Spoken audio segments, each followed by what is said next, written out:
Ok. Bonjour professeur. Bonjour. Vous êtes l'inventeur de Boostich. Avant d'entrer dans le plus de notre sujet, pouvez-vous nous dire en quelques lignes qui est le professeur Emeruwa Ejikeme? Eh bien, professeur Emeruwa Ejikeme, je suis enseignant-chercheur, spécialiste des sciences des matériaux, diplômé de l'Université de Limoges et en France, diplômé de l'Université de Limoges et de l'École nationale supérieure de céramique industrielle. Je suis rentré après mes études en France en 1989 et j'ai entamé une activité industrielle, semi-industrielle, avec la production de géobéton et ensuite de tuiles et aujourd'hui de pavés, etc. Ok. Le professeur Emeruwa est aussi inventeur avec une dizaine de brevets. Et je suis aussi juge consulaire depuis 2013 au premier tribunal de commerce d'Abidjan. Je suis membre élu de la Chambre de commerce depuis l'an 2002. Je suis donc aujourd'hui l'inventeur de Boostich, okay, qui est un concept de développement personnel et de motivation et qui a pour objectif d'amener les gens, notamment les Africains, à voir autrement, à percevoir autrement et à agir autrement. Merci professeur. Professeur, pourquoi avez-vous créé Boostich? Eh bien, Boostich a été créé à partir d'un certain nombre de constats. En fait, venu dans l'enseignement, je me suis rendu compte, et en tant que promoteur d'entreprise, je me suis rendu compte que beaucoup de gens sortent de l'école sans aucun savoir-faire. Et je me suis posé la question de savoir, mais pourquoi? Pourquoi est-ce que nos diplômés sortent de l'école sans aucun savoir-faire? Et je suis arrivé à la conclusion que c'est le système éducatif qui est à incriminer. En fait, le système éducatif que nous avons est centré sur l'obtention du diplôme. Donc tous les élèves et étudiants ne jurent que par l'obtention de leur diplôme. Ils n'étudient que pour réussir à un examen. Ils n'étudient pas pour acquérir un savoir-faire. Okay? Et même, ils sont prêts à acheter le diplôme. Et c'est ainsi que vous avez des personnes dont les parents vont aller pour payer pour que leurs enfants réussissent au bac, au BEPC, etc. Et vous avez des gens qui s'inscrivent dans des écoles privées et qui vont soudoyer les administrateurs pour qu'ils leur donnent des notes alors qu'ils n'ont même pas participé au cours. Okay? Et donc, quand ils sortent de l'école, okay, ils ne savent rien du tout et ils ne feront que faire des lettres de demande d'emploi. Quelquefois, vous avez 5 enfants diplômés dans une seule famille, dans une même famille. Et les 5 employés dans la même famille sont les 5 personnes sont diplômées et n'ont aucun emploi. Et les parents eux-mêmes sont à la retraite et ils continuent de les prendre en charge. Et donc, déception sur déception. Les jeunes gens, ne trouvant pas d'emploi, vont alors prendre la route de la Libye, prendre la route de l'Eldorado, parce qu'ils voudraient, ils pensent que la richesse se trouve à l'extérieur, okay, dans les pays occidentaux. Malheureusement pour eux, certains deviennent des esclaves dans ces différents pays. Okay? Ça, c'est une chose. Autre chose, c'est que même quand ils ont eu la chance d'avoir un emploi, ils travaillent malgré eux. Ils n'ont pas la joie et le plaisir de travailler.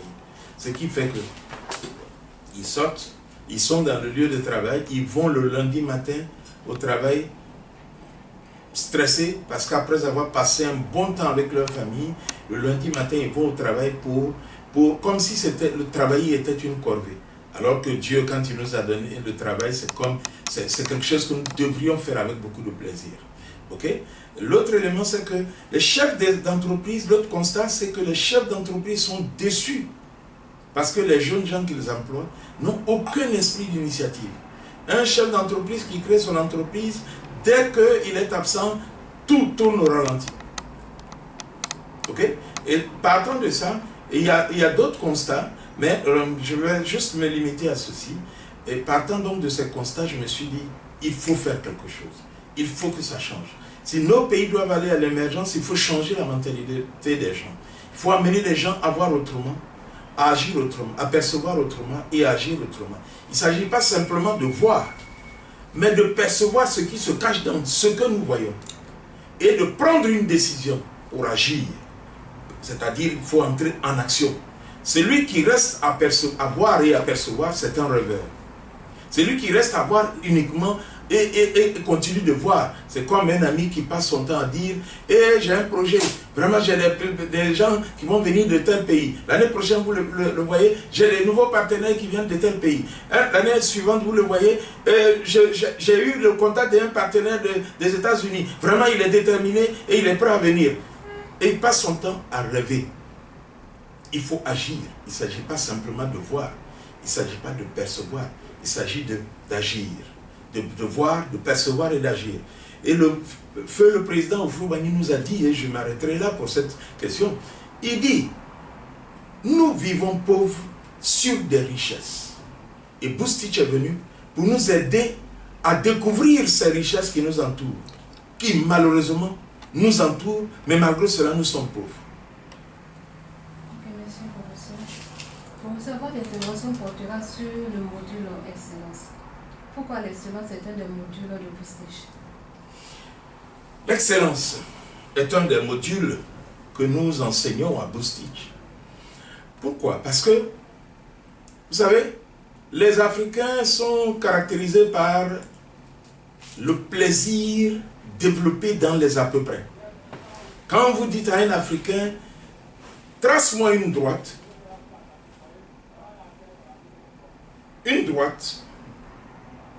et si bien rectiligne, s'il voit que la droite est comme ça, il dira qu'elle est courbée. Mais si la droite est comme ça, il dira qu'elle est à peu près rectiligne. On peut faire avec. Et comme les Africains sont caractérisés par l'à peu près, cela se ressent dans toutes les actions qui sont posées. Vous avez un médecin, très bon médecin, qui va faire une intervention chirurgicale, entouré de personnel paramédical.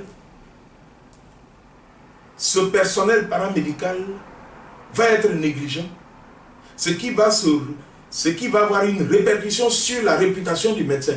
Parce que l'infirmier pourrait peut-être, par négligence, oublier une paire de ciseaux dans la partie ouverte du corps d'un malade qui a été opéré. Allez-y comprendre quelque chose. Vous demandez à un ouvrier de venir faire de la peinture chez vous. Et vous avez deux tons, deux peintures différentes. Et quand vous allez regarder la séparation des deux peintures de couleurs, vous vous rendez compte que la séparation n'est pas nette. Et c'est lui qui vous dira, c'est net, il faut l'accepter comme ça. Vous dites non, ce n'est pas net. Il va insister sur le fait que pour lui c'est net. Or, vous voyez que ce n'est pas net. La séparation n'est pas droite. Donc, vous envoyez votre voiture dans un garage, le mécanicien de la voiture ressort pour une réparation, pour une panne donnée, elle ressort avec une autre panne simplement parce que quelqu'un, par négligence, n'a pas serré les boulons comme il se doit. Vous sortez avec la voiture et vous entendez du bruit. La panne a été réparée, mais on vous a créé une autre panne. Okay? Donc, au constat de tout ça,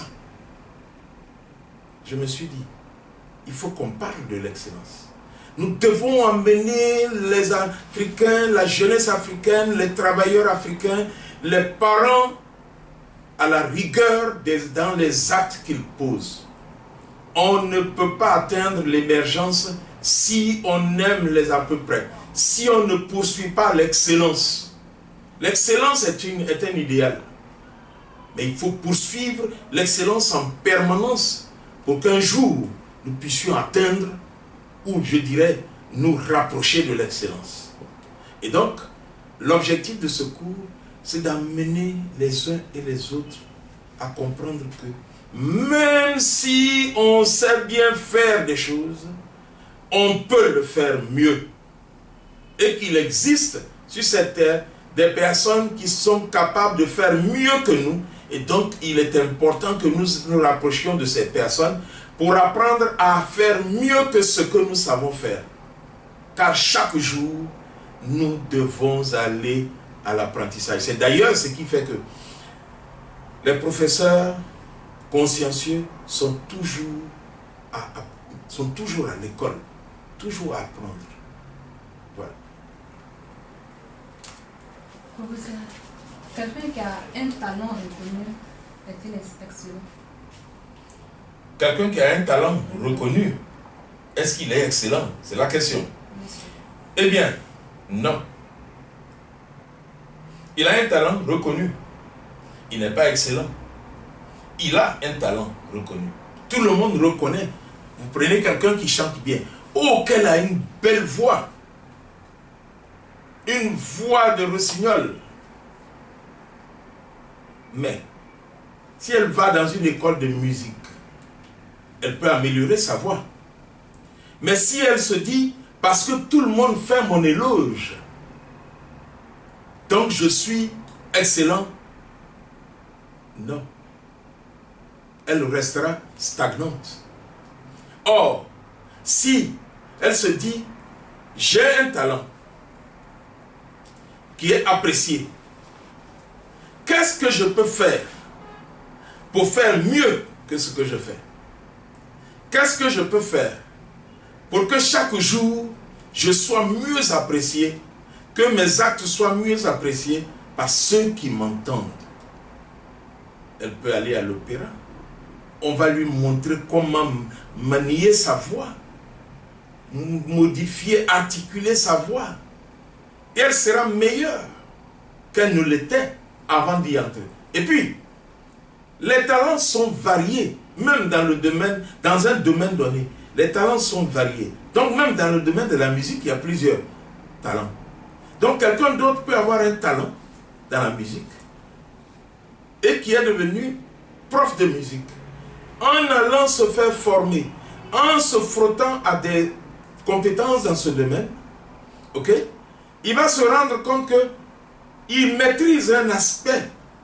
Il a un talent dans la musique, mais dans un aspect donné. Et d'autres personnes pourront, en échangeant avec lui, l'amener à améliorer. Celui qui vit en autarcie, ou quelqu'un qui décide de s'enfermer sur son talent parce qu'il dit « je suis arrivé, je suis bon », tout le monde dit que je suis bon, il va être vite dépassé par ceux qui accepteront d'aller se recycler, ceux qui accepteront de se cultiver, ceux qui accepteront d'avoir l'humilité d'aller vers les autres en sachant que d'autres personnes ont quelque chose à lui apprendre et que lui aussi, il a des choses à apprendre aux autres. Voilà. Professeur, vous voulez dire que quelqu'un qui a un talent a encore besoin d'une formation? Exactement. Quelqu'un qui a un talent a encore besoin d'une formation. Il est performant, oui, mais il a besoin de s'améliorer. Et pour s'améliorer, il doit s'inscrire dans une école de formation, dans un centre de perfectionnement. Il doit côtoyer un club de personnes qui ont le même talent que lui. Parce que, comme je l'ai dit tantôt, c'est en se frottant, c'est comme au tennis. Pour s'améliorer comme joueur de tennis, puisque j'ai pratiqué le tennis en son temps, pour s'améliorer, il ne faut pas jouer avec des gens que vous dominez. Il faut jouer avec des personnes, des joueurs plus performants que toi. Et c'est ainsi que vous allez vous améliorer. Et donc si j'ai un talent, il faut toujours se dire, il y a quelqu'un d'autre qui a sûrement un talent qu'il a eu le temps de travailler et d'améliorer. Et puis un talent, ça se travaille. Ça se travaille pour s'améliorer. Ok? Et en le confrontant avec des personnes qui ont le même talent ou un talent similaire, on peut se rendre compte, on peut réaliser les lacunes ou les faiblesses de notre talent et puis chercher à l'améliorer. Et donc, quelqu'un qui a un talent, il a absolument besoin de formation. Professeur, en quoi est-ce que la passion est une des clés qui mène à l'excellence? Ah, très bonne question. Vous savez, j'aime bien répondre à cette question parce que j'aime bien parler de ça parce que il y a une chose à d'aimer et j'aime pour la jeunesse prendre un exemple qui les intéresse le plus. Un jeune homme qui aime une fille, une demoiselle, et un jeune homme qui est passionné d'une demoiselle, les comportements ne sont pas les mêmes. Le jeune homme qui aime simplement la fille, ok, parce qu'il court après plusieurs jeunes filles, ok, quand il rencontre, quand il n'est pas avec cette jeune fille, il peut se passer parce qu'il a plusieurs amis. Mais quand il est passionné d'une jeune dame, mais même quand il est couché, il pense à elle. Quand il est en train de travailler, dès que la pensée de la jeune dame passe par sa tête, il est déconcentré. Il rêve. Il cherche qu'est-ce qu'il peut faire pour qu'il puisse être apprécié davantage par cette jeune dame. Et s'ils se sont rencontrés hier, ils repassent le film de la démarche de la demoiselle. Il repasse le film du langage, de l'expression de la demoiselle et il l'apprécie. Et puis il se dit, non, il faut qu'elle devienne ma femme. C'est la même chose. Vous faites un travail, vous aimez le travail que vous faites parce que ça vous procure un salaire. Mais si vous l'aimez juste parce que ça vous procure un salaire, vous n'allez pas vous surpasser. Mais si vous êtes passionné par le travail que vous faites, mais quand bien même vous serez chez vous à la maison, vous allez penser à qu'est-ce que je peux faire pour que demain, je fasse mieux. Pour que demain, j'ai de meilleurs résultats. Mais quand vous êtes passionné, vous avez de meilleurs rendements. Ok? Quand vous êtes passionné, vous avez de meilleurs rendements. La répercussion de la passion de ce qu'on fait se ressent. Je vous raconte l'histoire d'un monsieur. Voici un monsieur qui est allé voir un coach aux États-Unis, à Brooklyn. Et le monsieur, il passe son temps, le travail de ce monsieur, c'était dans une usine, en son temps où on tournait les machines à la main. Et donc, il était machiniste. Et son travail, c'était de faire tourner la machine. Et quand il fait tourner, les marchandises sortent dans la chaîne. Et les autres vont donc mettre les produits en carton. Mais le monsieur, il en avait marre parce que depuis des années, il fait ce travail. Il n'a pas de promotion, il n'est pas heureux. C'est devenu de la routine. Il en avait marre. Il est allé voir ce coach. Et ce coach lui a dit, monsieur, est-ce que vous aimez chanter? Il dit oui. Vous avez des chants que vous aimez, vraiment qui vous passionnent? Il dit oui. Et le monsieur lui a dit, ok, retournez à votre travail. Et désormais, lorsque vous tournez la machine, chantez. Et le monsieur est allé. Et en tournant la machine, il chante. Vous savez ce qui s'est passé? Ce qui se passe quand on conduit sa voiture et qu'on va, on met une bonne musique qu'on affectionne, on se surprend en train d'accélérer, d'aller à vive allure. C'est exactement ce qui est arrivé à ce monsieur. Et donc en chantant des chansons qu'il apprécie, qu'il affectionne, il s'est rendu compte qu'il tournait plus vite. Mais il tournait avec joie. Il tournait avec plaisir. Il faisait ça avant à contre-cœur. Maintenant, il le fait avec joie, avec beaucoup de plaisir. Son patron s'est rendu compte que le rendement de la chaîne s'est amélioré. Or, le rendement de la chaîne dépend de lui, le machiniste. Le patron l'a appelé, a amélioré son salaire et lui a donné une promotion. Il est devenu le contremaître de cette chaîne. Donc, il ne tournait plus la machine. Qu'est-ce qui a changé? C'est le même travail qu'il faisait, mais son état d'esprit. Il est devenu quelqu'un qui travaille avec joie.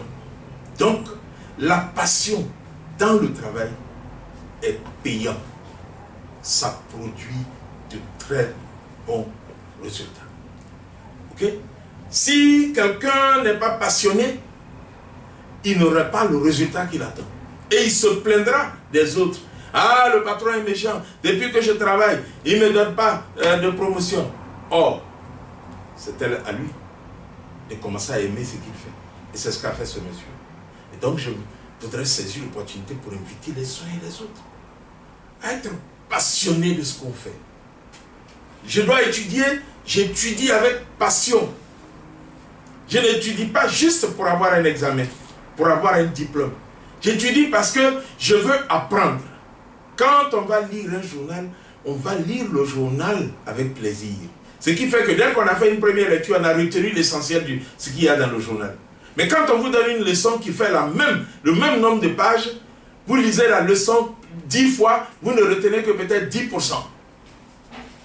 Pourquoi? Parce que le journal est lu avec passion et la leçon est lue par contrainte, comme si c'était une corvée. Changeons de mentalité. Merci, professeur. Nous sommes au terme de notre entretien. Professeur, avez-vous un mot à l'endroit de la jeunesse africaine? Un mot à l'endroit de la jeunesse africaine, oui. Je veux voir la jeunesse africaine passionnée de ce qu'on fait. Passionnée de nos études. Passionnée de notre travail. Passionnée des actions sociales que nous posons. Passionnée de notre famille. Passionnée de notre époux. Passionnée de notre épouse. Je veux voir la jeunesse africaine passionnée par le développement de notre pays. Passionnée par la vie en société. Pensez comment je peux faire pour marquer un point positif dans la société. Je veux encourager la jeunesse africaine à tendre vers l'excellence. À se dire, chaque jour, je peux faire mieux. Je n'ai pas atteint le plus haut niveau. Je peux faire mieux. Si toute la jeunesse se lève chaque matin et crie sur sa porte, je peux faire mieux que hier. Avant de sortir de sa chambre, il prend la décision, il faut qu'aujourd'hui, je fasse mieux que hier. À partir de ce moment, je peux vous garantir que l'Afrique ira à l'émergence. Merci, professeur. Professeur, nous vous disons merci d'avoir accepté de répondre à nos différentes questions. Encore merci. C'est à moi le merci, de vous remercier. Okay? C'était un plaisir de répondre à vos questions.